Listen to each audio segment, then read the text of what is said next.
What's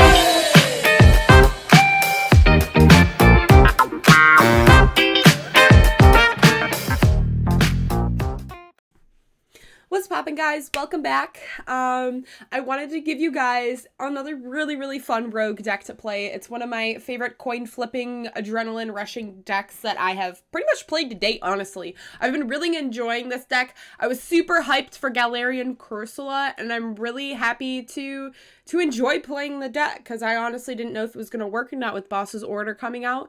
Boss's Order is a big weak spot to this deck, but I haven't had too many problems with it because there's not a super duper consistent way like Tapu Lele to grab a supporter. So we're going to go ahead and jump right into this deck list. So you may be asking, what does Galarian Cursola do, Noelle? Well, let me tell you. Perish Body. If this Pokemon is in your active spot and is knocked out by any damage from an opponent's attack, flip a coin. If heads, the attacking Pokemon is knocked out. The attacking Pokemon is knocked out. So you want to know what that means? If you got a big old chunky mon attacking you and your boy, you know, flips heads or whatever, all right? Like, that's you're taking 3 prizes, they're taking 1. That sounds like a tasty prize trade to me. That just sounds like fun. And you know what? And if he knocks you out, he's only taking 1 prize card. So you have a lot of different opportunities to kind of redeem yourself, you know. And another weak point to this deck would probably be other 1 prize attacking decks. Although since I have Peko in here, it's not too big of an issue. Now, Peko allows us to put pressure on our opponent by putting damage on the active, because we're not attacking with Galarian Cursola. I've seen this deck build a couple different ways, like with Malamar and Shedinja. Honestly, there was too much going on in that deck for me, and it was, I don't know, it was just kind of clunky, and it was just kind of aggravating to me, so I went ahead and built this build, and it seemed to run a little bit smoother for my taste.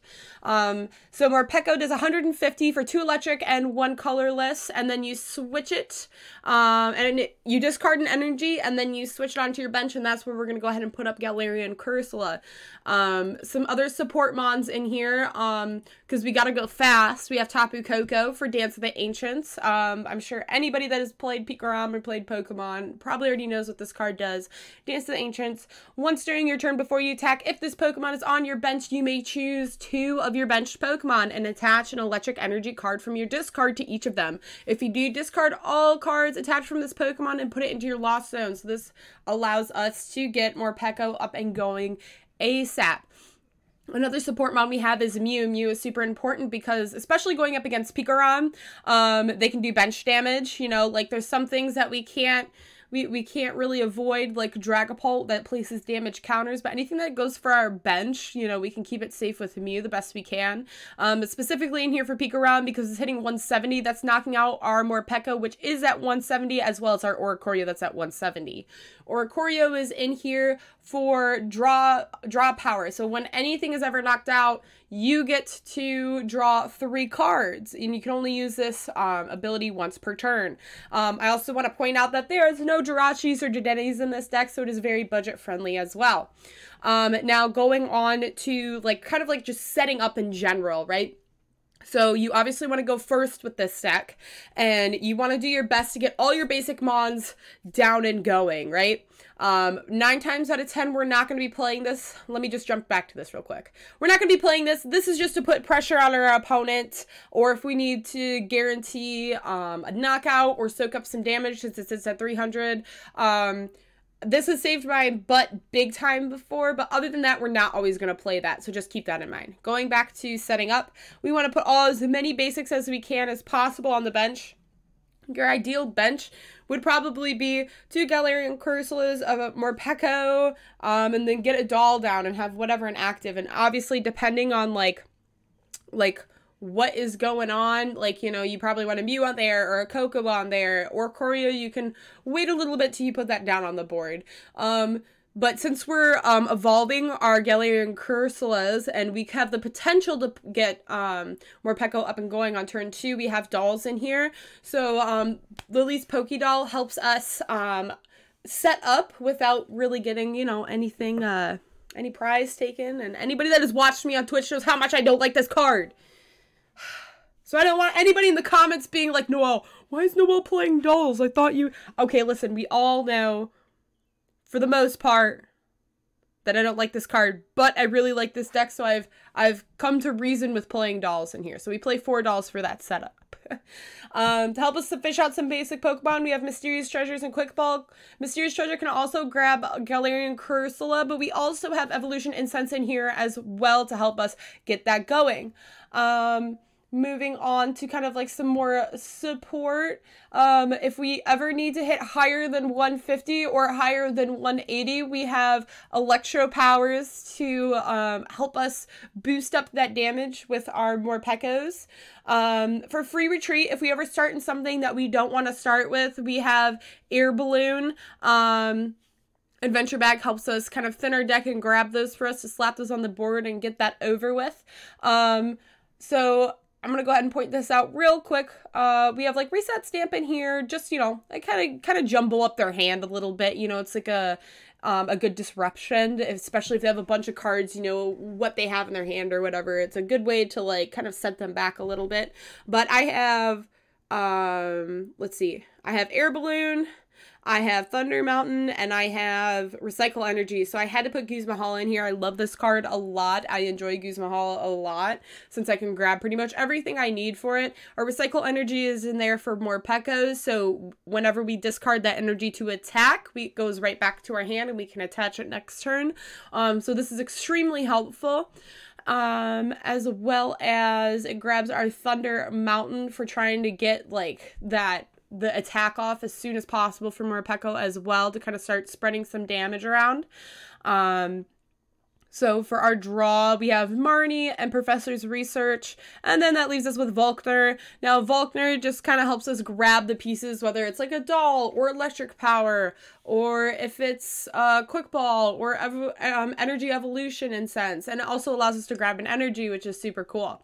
The last card I have in here, and this is the only card I have in here for recovery, and I haven't felt like I needed anything more, is Ordinary Rod. So since we're playing 4/4 Galarian Cursola, you're gonna need a little bit of recovery, especially if they're knocking them out, because you want them to knock it out so you can flip a coin, you know, and say it's not the perfect world and some of them are prized or whatever. You can use Ordinary Rod to throw them back in your deck, because realistically, like, say we did live in the perfect world, we focused on just the Galarian Corsolas, and we have 4/4 out there.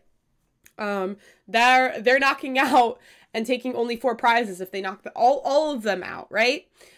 Fully evolved. So we need a little bit of a recovery in there. I haven't really needed too much of grabbing the energy, but especially since we're kind of, it's not necessarily a stall deck, but it takes a while for all the turns to play out. Sometimes we need to push a little bit more back into our deck, so sometimes I'll throw the energy back in if I need it, or like, since I don't need a lot of energy, usually I'm quick balling away energy anyways, or mysterious treasuring energy anyways. But that allows us to give a little bit of recovery. I'm gonna go ahead and post this deck list down below so you guys can take a peep at it. I know someone pointed out to me last time you can't really see the numbers that well. I'm still trying to figure out how I can make that more clear. I've been trying to like change the layout and all that jazz, but I appreciate you guys sticking around for my rogue decks. I pinky promise I'll have some like good competitive decks up and going soon. But I really enjoyed this, and I hope you enjoy this deck as well. It's a lot of fun, and I think everybody once in a while needs to go off into the rogue path, you know, and just explore a couple other things. Another thing I wanted to say, I am also going to be giving away 50 Rebel Clash codes to you guys. I'll be announcing the next video in, oh gosh, in next week on the 27th, all right, on the 27th, so March, let's see, sorry, May 27th of 2020 is when I'll announce the winner. All you have to do is leave a comment of your favorite Pokemon card from Rebel Clash. That's all you gotta do. One comment is one entry, and you only get one entry. So yeah, I'd appreciate you guys if you, want an opportunity to win 50 Rebel Clash codes, go for it. I stream Monday through Friday, starting at 8 p.m. Eastern, and we usually stream for about 4 hours, going on until midnight. I'm also going to put the Discord down below. I have plenty of deck lists down there, and you can just hang out and all that jazz, but, yep, that's all. Thanks for watching, guys, and I'll see you next time.